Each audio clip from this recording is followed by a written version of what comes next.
નમસ્કાર દર્શક મિત્રો, ન્યૂઝ ફોર ગુજરાતમાં આપનું સ્વાગત છે।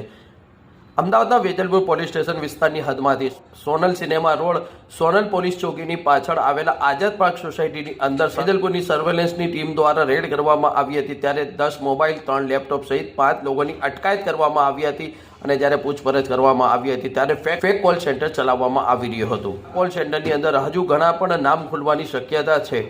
શું આના વિશે તંત્ર અને સરકાર તપાસ કરશે ખરી કે આવી રીતના ફેક કોલ સેન્ટર જે લોકો ચલાવી રહ્યા છે તેમની પાસે ડેટા ક્યાંથી આવી રહ્યા છે અને આ લોકો ડેટા કોની પાસેથી લઈ રહ્યા છે? સાહેબ, કોલ સેન્ટર ચલાવતા આરોપીઓની ધરપકડ કરવામાં આવી છે। કઈ રીતે ચલાવતા હતા, કેટલા સમયથી ચલાવતા હતા અને શું છે સમગ્ર હકીકત?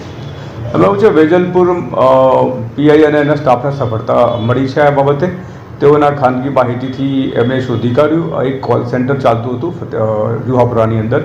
એમાં મેઇન છે શહેજાદ અબ્દુલ કાદિર શેખ કરીને કે જે અગાઉ બોમ્બે અને જયપુર ખાતે પોતે કોલ સેન્ટર ચલાવી ચૂક્યો છે અને એનો અનુભવ હતો। એની સાથે એના બીજા જે માણસો છે એ છે કલ્પેશ પ્રેમચંદ ગર્ગ, આદિલ, સલીમ ખાન પઠાણ, શાહબાજ, અમર અલી, કદર અલી, બિલાલ, રિયાજ, એ બધા માણસો છે એને ભેગા મળીને આ લોકો ગેરકાયદેસર કોલ સેન્ટર ચલાવતા હતા। એક એમણે કેશ અમેરિકન એવી એમણે બનાવેલી હતી, ખોટા અધિકારી તેની ઓળખ બનાવી હતી ને એના આધારે લોકો ટેક્સ મેસેજ કરતા હતા એ લોકો દરેકને, અને એ પ્રમાણે કરી અને ત્યાંના જે માણસો છે એને વિશ્વાસમાં લઈ અને છેતરપિંડી કરતા હતા, ખોટી રીતે પૈસા ટ્રાન્સફર કરતા હતા। અત્યાર સુધીમાં એ લોકોએ $400 ટ્રાન્સફર કરાવેલા છે।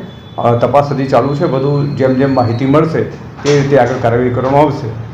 સાહેબ, કઈ રીતે રૂપિયા પડાવતા હતા? એપો શું હતી? લોકોને ધમકાવતા હતા કે લોનની લાલચ આપતા હતા? નહીં, એ લોકોને લોનની લાલચ આપતા હતા કે ભાઈ તમારી લોન અમે મંજૂર કરાવી દઈશું એમ કરીને જે વિશ્વાસમાં આવી જાય એ લોકો પાસે ગિફ્ટ કાર્ડ જુદા જુદા ખરીદી કરાવતા હતા અને એને એ પ્રમાણે પૈસા ટ્રાન્સફર કરાવતા હતા।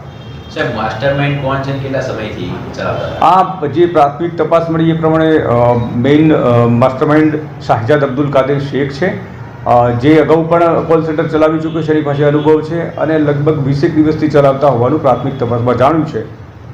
કેટલા સુધીનું સાહેબ આ લોકોએ અત્યાર સુધીમાં ચીટિંગ કર્યું હોય એવું કંઈ? અત્યારે પ્રથમ જે તપાસમાં ખુલ્યું છે પ્રમાણે $400 સુધીની માહિતી મળી છે। કઈ બેકગ્રાઉન્ડ છે લોકો કોલ સેન્ટર સાથે જોડાયેલા હતા? કેમ શરૂ કર્યું કંઈ એના પછી? હા, એ મેં આપને બતાવ્યું કે મુખ્ય આરોપી જે શહેજાદ અબ્દુલ કાદિર શેખ છે એ અગાઉ કોલ સેન્ટર જુદા જુદા શહેરોમાં ચલાવતો હતો અને એને અનુભવ હતો, એટલે એણે જે બીજા માણસો છે કે જે અમુક એવા છે જે અંગ્રેજીમાં જેને પ્રભુત્વ છે એવા લોકોનો સ્ક્રિપ્ટ આપીને એમની પાસે કોલિંગ કરાવતા અને એ લોકો વિશ્વાસમાં લેવડાવતા હતા। એ રીતે જુદા જુદા માણસોનો ઉપયોગ કરીને આ કોલ સેન્ટર ચલાવતા હતા।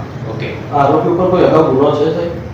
અત્યારે તપાસ ચાલુ છે, કારણ કે જે આરોપીઓ છે એ પૈકીના જે મેઇન આરોપી છે શહેજાદ, એના ઉપર ગુનો દાખલ થયેલો હોવાની શક્યતા છે।